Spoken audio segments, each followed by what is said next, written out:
Olá pessoal, tudo bem? Mais uma vez aqui quem fala é o Thiago Neves e hoje eu quero falar sobre um assunto também que é a dor de cabeça e às vezes também é o tormento de muitos candidatos, referente ao nome sujo, né? Restrição financeira, SPC Serasa, enfim, né? Isso daí seria capaz de eliminar o candidato por si só do certame, né? Ser eliminado no concurso a investigação social por conta do nome sujo, ok? Isso seria razoável a administração pública ter essa conduta de eliminar o candidato na fase de investigação social? Então, pessoal, eu quero fazer aqui uma observação, né?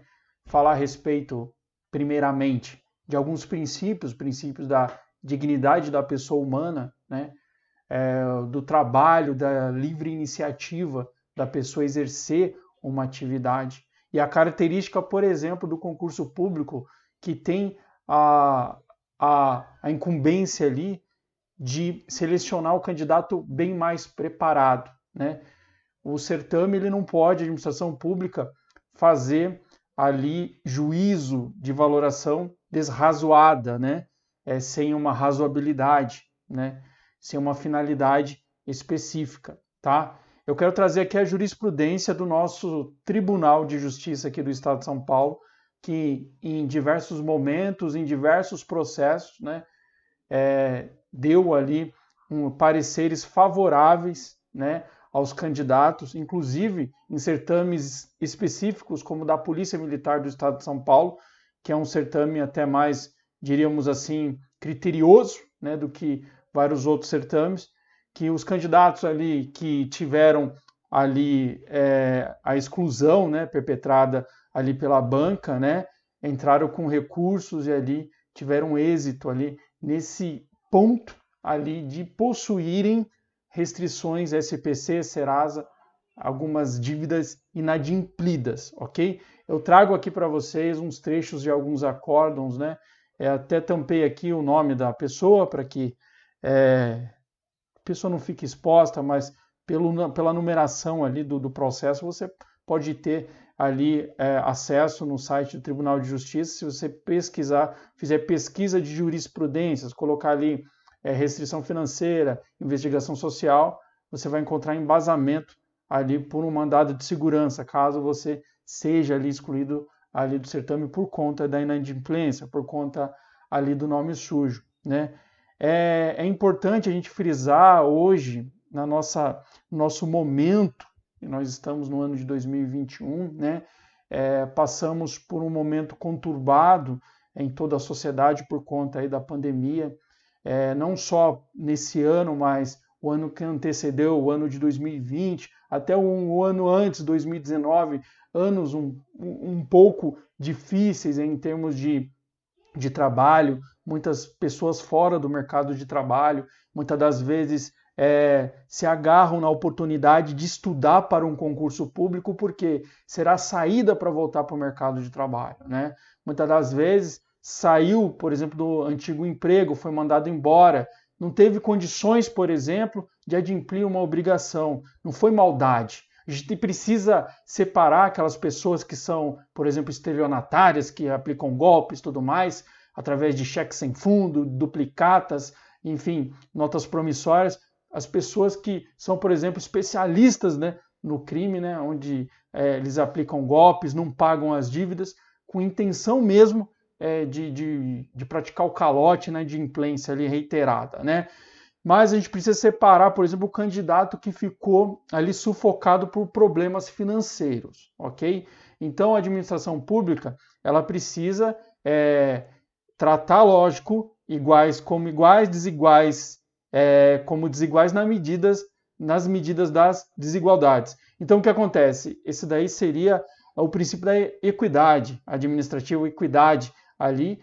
E nesse caso, pessoal, o Estado, logicamente, vai fazer ali, vai poder colocar ali alguns critérios no edital, mas não precisa, não pode, aliás, fazer ali um juízo valorativo no sentido de eliminar o candidato sem devida razoabilidade, tá? Vou encerrar aqui essa minha questão introdutória e vamos aqui analisar esse acórdão aqui, né? Eu já vou para cá, por exemplo, a ementa ela vai ser justificada. Aqui eu só quero trazer, por exemplo, a questão do que se tratava o candidato ali ao concurso público de soldado de PM, né, de segunda classe, né, de 2015. Então, nesse caso, foi verificado no processo que ele ganhou em primeira instância, ok? Foi apontado ali, ele apontou na ficha ali de investigação social, ele não omitiu, tá? Ele colocou que possuía dívidas, tudo mais, isso é muito importante, é um ponto ali para o candidato, mesmo que, por exemplo, ela tenha um processo em curso, em andamento, eu tenho um inquérito em andamento, eu tenho uma dívida em tal lugar, tá? Coloque na ficha, logicamente, porque se você precisar recorrer à justiça, vai demonstrar que você tinha boa fé. A partir do momento que você omite alguma informação na investigação social, fica mais difícil, né? Você provar que você não tinha um dolo, né, ali de omitir, ok? Então, nesse sentido, pessoal, o que acontece? Houve o fundamento, né? Houve o fundamento, o relatório dos magistrados, dos desembargadores, colocaram ali o dispositivo do artigo 37, que é o LIMP, né? Que é legalidade, impessoalidade, moralidade, publicidade e eficiência. E aí começou o julgamento, né, propriamente dito, né? Então, nesse caso, assim, a princípio, a não aceitação do candidato no certame decorre do poder discricionário da administração, justificando-se a intervenção judicial tão somente para verificar a legalidade ou legitimidade da norma editalícia, tá? Que consta no edital, não havendo que se falar, neste caso, em apreciação de mérito do ato administrativo. Para quem estuda direito administrativo sabe, tá? Quando existe um ato discricionário da administração pública, tá? O Poder Judiciário não pode discutir o mérito, mas sim a legalidade, né, do ato administrativo, ok? Tá? Então, nesse caso, o ato administrativo discricionário ele pode ser revogado a qualquer momento pela administração pública, tá? O ato ilegal ou ilegítimo ele pode ser anulado, né? Mas nesse caso, o ato discricionário, o advindo ali do poder discricionário da administração pública, ele não pode ser levado um mérito, o porquê que a administração pública fez. Se é um ato discricionário, o Poder Judiciário não pode analisar o mérito, ok? Ele tem que analisar se o ato é legal ou ilegal, enfim, a ilegalidade do ato, ok? Em suma, a discricionariedade da administração deve ser exercida com razoabilidade e objetividade, ok? Em que pese ser um ato discricionário a eliminação do candidato no concurso, né, precisa ser pautado por quê? Pela razoabilidade e objetividade.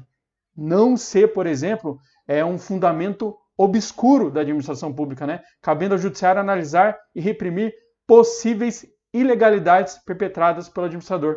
E aqui, colacionado aqui ao julgamento, né, trouxe ensinamento de Eli Lopes Meirelles. O Poder Judiciário é permitido perquirir todos os aspectos de ilegalidade e legitimidade para descobrir e pronunciar a nulidade do ato administrativo onde ela se encontre, e seja qual for o artifício que a encubra. O que não se permite ao judiciário é pronunciar sobre o mérito administrativo, ou seja, sobre a conveniência e oportunidade, eficiência e justiça do ato, porque se assim agisse, estaria emitindo pronunciamento próprio da administração, tá? Se o ato discricionário é envolvido ali pela conveniência e oportunidade, não pode o Poder Judiciário substituir essa conveniência e oportunidade e entrar no mérito, né? Porque é um ato discricionário da administração. Okay? E aqui o próprio julgamento, né, no caso do edital tal, estabeleceu como uma das etapas eliminatórias, né, a investigação social de caráter sigiloso com finalidade de averiguar a vida pregressa